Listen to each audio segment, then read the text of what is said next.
Hello and welcome to yet another exciting episode of Jollof Now here on Radio Now 95.3 FM Lagos. My name is Bolanle, and on today's episode I have a very interesting guest. She's a lady that wears many hats. She's a lawyer, an author, a television host, a filmmaker, a television personality. Please join me as I welcome Miss Hauwa Comfort Booth. It is so lovely to have you right here on the program. I'm so excited. See, I'm smiling from ear to ear. You're making me smile. Of course. How are you doing, Ma? It's good to have you. Very well, thank you. That's nice, and you look amazing, by the way. Oh, I appreciate that. Of course, she is a woman that wears many hats. I mean, you're not just a TV personality that many people know you as. You are a lawyer, you are a TV host, you are a filmmaker. See, she's a jack of many trades. Mistress of none, but often better than the master of one. Period. You better let them know, girl. All right, so let's talk about your career as a legal practitioner. You've been doing this for about 24 years now. What would you say is your area of specialization? Strategy, planning. So I really don't like going to court. I think mainly because the experience here in Nigeria is cumbersome, it's tiring. It's good to see that some form of justice does come out of our courts, but the time it takes, I mean, I wish, that could be addressed. I don't know someday if it will be, but it will be great. Yeah. So for me, it's, you bring a case, I can look at it, tear it down, play the devil's advocate, and kind of like Harvey Specter in Suits. Yes, think on my feet on, okay, how does this look? And, the rights and all that. So for me, it's more the strategy, the planning, how do we go to court? How do we show up? How do we counter whatever is thrown at us? Yeah, so it really depends on the merits of the case. Okay, so would you say that you're still practicing at the moment? Why don't you get into trouble and find out? Wahala, gang. So it's like they say, when you ride a bicycle, you never forget it. So as long as I pay my practicing fees, I'm a lawyer, through and through. Yeah. What would you say, I mean, so far so good for the past 24 years, has been your most memorable moment as a lawyer? When I worked with the Federal Capital Territory Administration, okay, and I didn't want to go to court. I loved my head of department, Helen Oloja. She was very... Onoja, you say? Oloja. Oloja, okay. Yeah, Martin's Oloja's wife, yeah. She was very... I don't want to say motherly, but that was it. She understood. She had empathy. And so even though I didn't want to, she made me. So the 8 times that I appeared, I was able to get, so I would go in there with what we call, what do you call it? That's this thing that you use to technically knock out your cases. I can't remember right now. Old age, menopause fog. Can't really remember what it's called. Did you just say that? Yes, I really can't remember it now, but that was it. And 8 out of 8, I got them thrown out based on the technicality. So that was my best time in court. Wow, that's so amazing. And like I said, you're a lady that wears many hats. How are you able to balance all your career paths? From being a lawyer, which is a very serious job, by the way. It's a traditional job that, a lot of us know it as, being a TV personality, being a filmmaker, being one of the cast members of the Real Housewives of Abuja. How are you able to juggle everything together? I get asked this question a lot, and I'm wondering whether maybe I'm doing the wrong thing. No. Because I'm wondering, shouldn't we be able to do quite a number of things? Because we don't just come linear.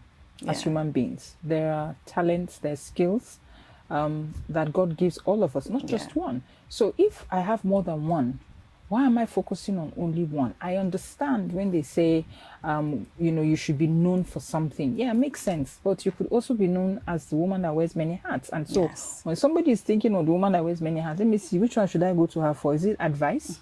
Is it mentoring? Because she got a handle on this. Is it the law? Is it the TV one? So I do have a wide spread. So having said that, how do I juggle it? I don't think it's an issue of juggling. I think for me it's just an issue of the time of my life that I'm at. So each of these buckets had their periods, quite frankly, Sure.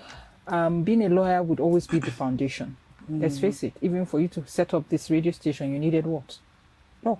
Yes. You needed law. You needed to know how to go about it. You had to register it first. So law would always be a foundation, and then every other thing I've stacked and built on it. When I go into places, they know I'm a lawyer, so immediately the reception, the body language is even different. Because this one is learned. She's a bit can't bullshit. Of course. So I think for me, it's embracing the fact that there are many facets of you. Taking your time to find out the one that resonates with you the most, working on it, and I think going after it. Some of us, can never just be the linear. Some of us, I'm one of those people. Do I wake up sometimes with doubts, regrets, should have been, could have been? Oh, definitely. Even with the linear, you still wake up with that. Talk more of, those of us that take on, but there's space for us in this world, please. Yes. Please, if you have many talents, please expand it. Yes. Girl power to the girl. It's so important because this is a conversation I feel like people are having now, and we should have it more often. I agree with you. We shouldn't subject ourselves or box ourselves and say, okay, as a woman, you belong here. Don't do too much just in case you are trying to get married someday. You don't scare the man away. Like, men get praised for things like that very often. When a man has multiple streams of income or career paths, he's praised for it. Why can't we recognize women for the exact same thing? And it's so amazing to know that we have someone like you doing that. I own it. You didn't even add that I'm an anchor, compare. See, that's what I'm saying. It's everything. Everything. No, not everything. I'm not doctor now. All right, let's talk about your blog. The name is so interesting. Diary of a Stupid Woman. First of all, why that title? It was a moment of epiphany. Okay. Something was going on in my life. And I just stood one day and just said, oh, darn it. It's because you've been a stupid woman. And actually, that was the time that I realized that I could write. Oh, I'm a writer. So as you said, blog. I have a column also. Yes. So it was just that. And then it was not just coming to realize that that was why I was in the position I was in, but the fact that there was nothing wrong with admitting that there would be times of stupidity. And that if I said to myself that I am a stupid woman, it would force me to be humble enough to have the conversations, to look at myself, to introspect, to give myself grace, to give myself mercy, and to admit. When people come at you, people were very judgmental. Yes. When people come at you, oh, you did this, I say, yes now, but what did you expect a stupid woman to do? If I admit that you're going to be holding it over my head again, no, you walk and look for the next person. And so, that was how it came about. And then I started writing. And it now looked as if I had bipolar, because the person who would write and me were two different people sometimes. Oh yes, sometimes when I would actually read, I'm like, who wrote this? Who wrote this? And I feel like sometimes we shock ourselves, But we should. Yeah. We should, so that you know your capabilities. Exactly. We don't explore ourselves enough. That's because so true. Society says this is what is enough, this is what is allowed. And I'm not just talking about women. It's generally. Yes, generally. I don't know why society insists on giving codes to people. I really don't understand it. I understand regulations because there has to be boundaries of how people behave, and but I don't understand why it's placed on human beings. That's a very interesting conversation, honestly. And I would say that the fact that society has instilled all these quote unquote morals or rules doesn't mean that it cannot be changed. It can be changed. And we have people like you who are breaking the rules and setting new standards. So the problem is, what are the rules and the standards? You see, that's where the conversation needs to be had. Yeah. We didn't say you should just go into the market square and break everything, but as long the breaking is with you. So as you said, now I don't believe that you should be linear, but I'm not hurting anybody by going to know how to be a lawyer. Yes. TV. Yes. Writer. Yes. I'm not hurting anybody. Filmmaker. Thank you. Author. Thank you. Are you? Help me.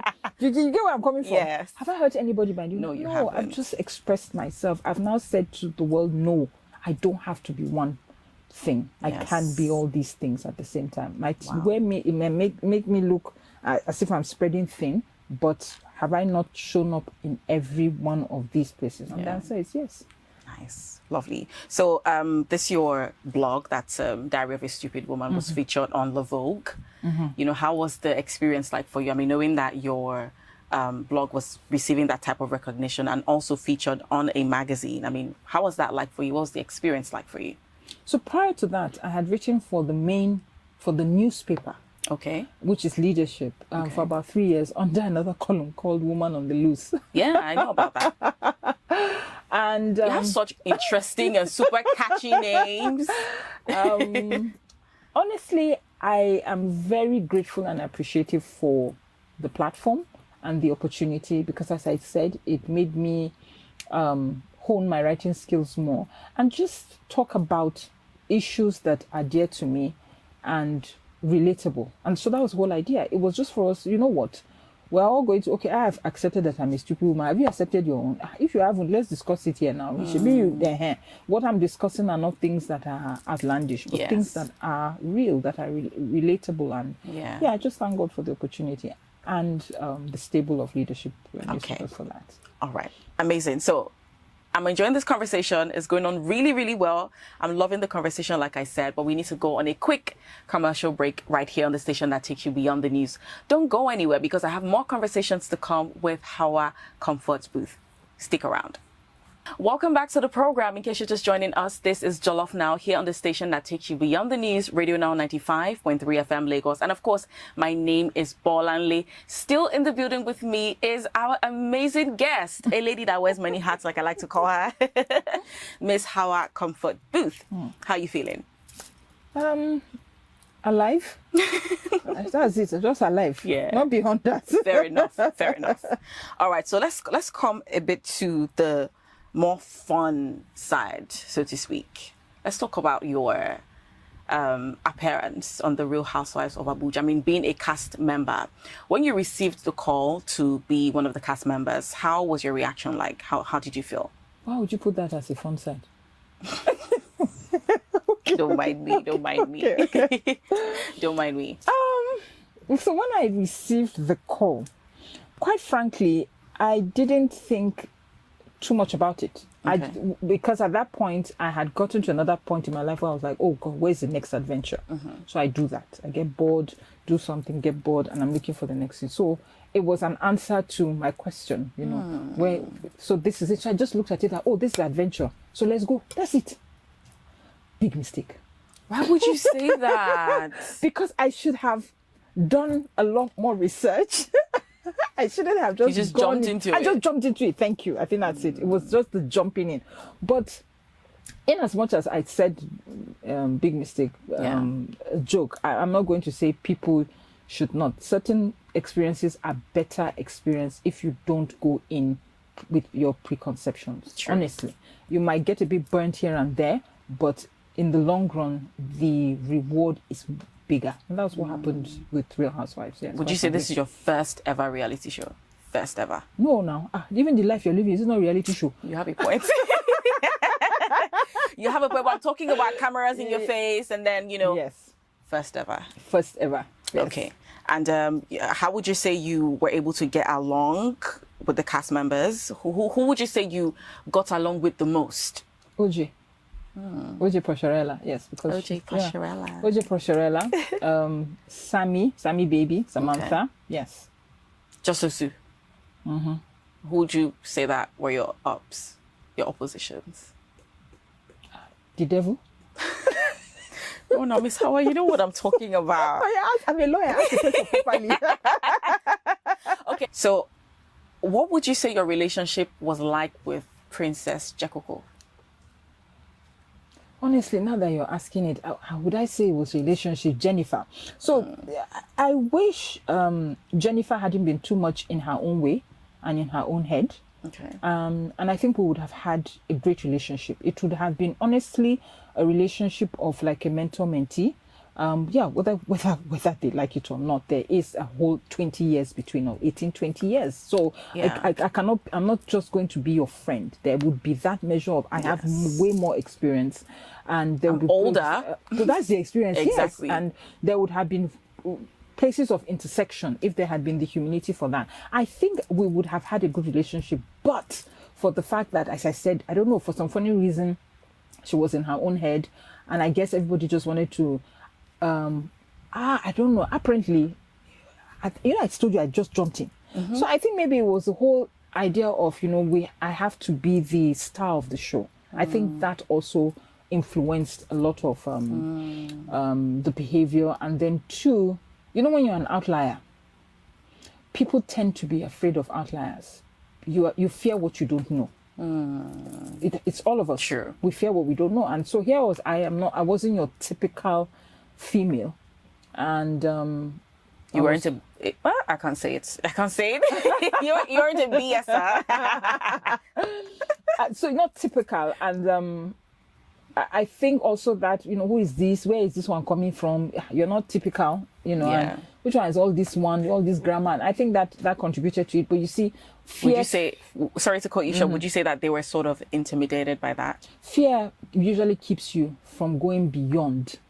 So if they had surmounted the fear, they would have said, okay, you know what, let's see, what's this person about? And so that's it. For me, it's the fear that brought up the walls and all the... that was unnecessary. Coming from a very confident person, I mean, it happens a lot. If you are known to be someone who is very confident in yourself, you're an liar. People will look at you like, who does she think she is? Like, Yes. Why are you coming with this energy? You're making me feel uncomfortable. Why? Why are you uncomfortable? But that's it. Because a lot of the times you, in quote, show, they see something that they wish also that they could be. But that's the point. That's the part for you to be able to say to this person, you know what, hey, there's something about you that intrigues me, can we talk? Simple. Instead of hating on it, just so jump on even if it. you say, can we talk, and the person turns out to be, okay, there's certain words I can't use, to be an a-hole, right? But you did it. The point was, at least you showed the other person that I'm better than you. I did come to you to ask, and you chose to be this human being. I'm not going to bother with you. I'm sure there are better people out there, and you leave. Simple. Yeah. But the most important thing is that you did your due diligence. You found out if this person is what they are or... Simple. Instead of assuming or allowing fear to drive your behavior. That's nice. That's very interesting. Okay. I know that you were not present at the reunion. You were not there with the cast, members there in the studio and stuff. Was that deliberate? I don't understand. I had business I was pursuing in US, and when you go to pursue business, you have to go out there and make sure you dot your I's and cross your T's. Yes. So, are you sure? What's your question again? Because I know you joined virtually. Yes, I did. Right, and it sort of like did the same thing for the Real Housewives of Lagos. Yeah, I had set the precedent. So they copied you. Well, I set the precedent. Had it been done before? No, you have a point. Exactly. You have a point. Exactly.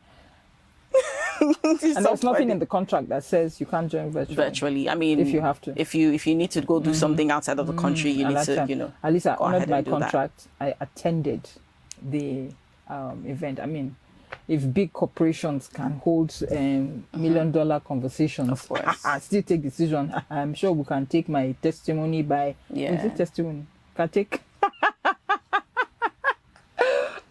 And what would you say your entire conclusion was about the reunion? I mean, your conversations, people's perspective of how somebody behaved, just coming together and talking about some of the issues that you had while the season was, being shot and stuff. What would you say was your takeaway from the reunion? My takeaway from the reunion was that I don't think there was enough time to actually granulate some of the more important conversations or fallout from the season. I think, going forward, the producers would have to look for a way to actually, hone in on those key points, key events, key moments, know how to get the answers and move on just so that there's enough time. So that's on the production side, but in terms of just the human angle, I don't know. I guess I don't know whether it healed. I don't know. We wouldn't know, would we? Except maybe it's a season 2. we wouldn't really know. We're that hoping really- for that, you know. We're really hoping for that because they had Real Housewives of Lagos season 1 and 2. We're waiting for the one in Abuja, Oh, most good to hear. importantly. I mean, they haven't fired any of the cast members. Not to at least nobody has reached out to Not me. to my Stop calling knowledge. yourself cast member. Nobody has. Not to my knowledge. Not to my knowledge either. We're really looking forward to that, honestly. Well, good to hear. Yeah. Good to hear. I think you people should say it louder for me. But definitely, I'll probably tweet about this. Like, yo, we need to get a season 2 for Real Housewives of Abuja. Let's see where Don't they're cheat at. there. Thank you. Let's talk about your talk show, right? That's the Talking Booth. I mean, from your surname, that is so fetch. I think you have a thing for knowing how to title or name like your shows, your programs, your blog. You really have a thing for knowing how to name stuff. That's why it's very important. Okay, so who would you say? I wouldn't say who, because I mean your focus is not to have celebrities on the program. What type of guest would you say you have sat down to think about and then you're yearning to have? What type of guest? I don't know if maybe this person has gone through like a traumatic experience and then you're creating like a safe space for the person to be heard. What type of guest would you love to have on the Talking Booth? So the archetype would be one, human. 2, it's a topic that resonates with you, whether in terms of your own advocacy, your own something has happened that you were part of, or something that it happened to you. Any one of these touch points, because I need the emotion. I need to know that you're not just talking from a clinical perspective. I'll give you another one. Menopause, menoplay. So that one was men, from the word menopause. Yeah. And I now looked and I said, men, oh, pause. Yeah. Because that's what menopause does to women. It makes you literally pause. Yeah. And then menoplay. And I had this woman on the show, and Auntie Habiba. I picked her because she was a northern woman who was interested in talking about it. We don't have, you see what I'm saying? So the archetype here is you have the passion for it. Yeah. You're not afraid to talk and you want to help. Yes. And being on the show has really expanded her business for her to be able to, share her knowledge. What does she do? She helps women. Do what? Can I talk? You can talk now. You can talk. It's fine. You can talk. So, especially because she's an older woman. Okay. She too woke up one morning and realized, as she said on the show, that her network was off. She just wasn't interested in having sex with her husband anymore. Nothing was working out down there. Wow. And the issue of menopause wasn't even something that was on her radar. Because, and I'm not diverting here, but because women are not talked to about the later part of their lives. When a woman is talking or she's having her conversation, she's always driven by, I need to do more for my man. I need to be sexier for him. I need to sleep with him. He has to know that I know this new style. I have to be, all those things. I have to have children. But nobody tells the woman that there will come a time when your body is going to turn on you for about 10 years. Everything is going to go haywire. Nobody tells us when you're leaving your house to your husband's house, the first conversation, make sure you smell nice. You're always cooking nice. When he comes, he wants to sleep with you. Make sure you open leg. That's all they're telling you. Use all the aphrodisiacs in the world. Everything. That's what they're telling you. Nobody tells you that the time you turn 40, now it's even younger. By the time you turn 40, for the next 10 years of your life, everything is going to go downhill until the day you stop seeing your period. Wow. Now, so she now was able to come up with natural herbs, a combination of it that does help women. And on the show, she said, when she went and got this ancient secret from interestingly, Fulani women, she said her network came back. In fact, the way she sat down in the chair. You get it? Yeah, her network came back. The way she sat down in the chair, you could see this was a satisfied old woman. Yes, getting her groove on and all. And I loved the confidence. I loved the fact that there was this woman who was ready to go on a journey on talking to women about this. So that's my next adventure actually. Okay. So next year we're going to have a one-day dialogue to start the conversation about the empowering of women through support and knowledge on menopause. We need to bring it out of the closet.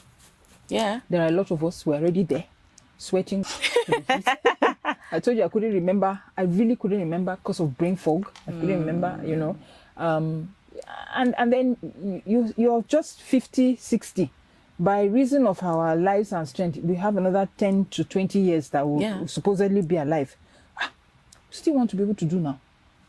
So she's helping women to make sure that as they are getting older, because the man can do, you too want to be able to. Exactly. So that's what she's doing.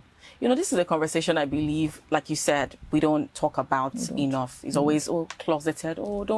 Why? I mean, but the question is, why is it that when it comes to certain things that has the potential to satisfy women, like for instance, we talk about, you're on your period, don't say it outside. Why? I'm in pain. Why shouldn't I come out to talk about it? There's certain companies that make sanitary towels that are harmful to women. Why can't we talk about this? Why can't you just enter into a random supermarket and say, I want to buy a sanitary towel? They tell you to put it in a nylon bag. Why? Yes. Men came out of the, you're right. Can you remember? I don't know. It's not that bad now because there's been a lot of advocacy work done for period. But you're right. When we were growing up, when you go to buy your sanitary towel, there's black. Only it is one that they look for black under the table. And whatever. So females were ashamed of their period. I was ashamed of it because that was the behavior. And I'm not saying that you're supposed to go out there and let everybody, hey, today I'm on my period. No. But the point is that if I'm in pain, I should be able to say, oh goodness, I have cramps, really bad cramps. My head is paining me. I'm not in a good place because of this. We should be able to say that. The same thing with menopause. Do you know how many women go to the meetings and they're sleeping? And then she'll have to lie. That maybe the grandchildren came. It's a lie. It's the effect. It's just your body just say, come on, go and sleep. I remember when my mom was going through her, she's like, she'd be sweating. She's like, it was a lot that was, she didn't, and my mom is actually a medical practitioner. She couldn't put her finger on it. And then she went to the hospital. She's like, it's time. But she's even lucky that she went to the hospital and they properly diagnosed her. A lot of women have been properly misdiagnosed. There's this woman that I heard her story was that they said it was her village people. She was always in the night on the mountain shouting and disturbing God for what is not his problem. It was nature that was dealing with her, But so I'm happy that that's my next whatever. We're going to have this conversation. We're going to drill down and say, okay, you know what? This is it. Where can we build a community where women can feel free and talk about this? And it would help. You're thinking, with the knowledge at 40, you're thinking, okay, should I change my job? Because for the next 10 years, I'm going to be one kind. Is it time maybe for me to choose a different career path that doesn't demand me so much? Yes, because if women had the knowledge, they'll be able to make informed decisions. About whether or not she wants to continue here or she'll be able to tell her HR, you don't begin how are you going to be able to help me? Because now workplaces are supposed to be more integrated in your life, to make it easier for you to show up at work. Exactly. Yes, and that's what we need the knowledge and support for now. Yes. If I had the knowledge and support now, I was going onto red carpet. Only me. You just see sweat view. Then they'll say, madam, please, can you imagine? Are they going to video me with sweat? Can you imagine? What's this problem? What's going on? Until somebody, random conversation just said, folic acid. And that's what has saved my life. It's been such an amazing time with you right here on Jollof Now, Miss Hauwa Comfort Booth. You have very interesting names as well. Nashigaoku. Okay, yes. All right, you can catch her episodes of The Talking Booth on her YouTube channel. Again, it is called what? The Talking Booth. The Talking Booth. Yes. All right. And also, please do share your social media handles so that your new fans can follow you. That would be really nice. So it's at The Comfort Booth on Instagram and X, Twitter. It's at Of a Stupid Woman. Jesus Christ. I didn't change that one. Facebook is my name, Hauwa Booth. All right then. Yeah, so thank you so much for being a part of the program. Really appreciate you. I loved it. I loved it too. Thank you. And that is how we wrap things up on today's episode of Jollof Now. I had such an amazing conversation with Miss Hauwa Comfort Booth. Make sure you check out her YouTube channel. It is at The Talking Booth, and also follow on all her social media handles. Okay, to catch this episode, make sure you check us out on our YouTube channel. We are at Radio Now Studios and Radio Now 95.3 FM on Facebook, X, and Twitter. My name is Bolanle. I'll catch you again on the next episode. Mwah.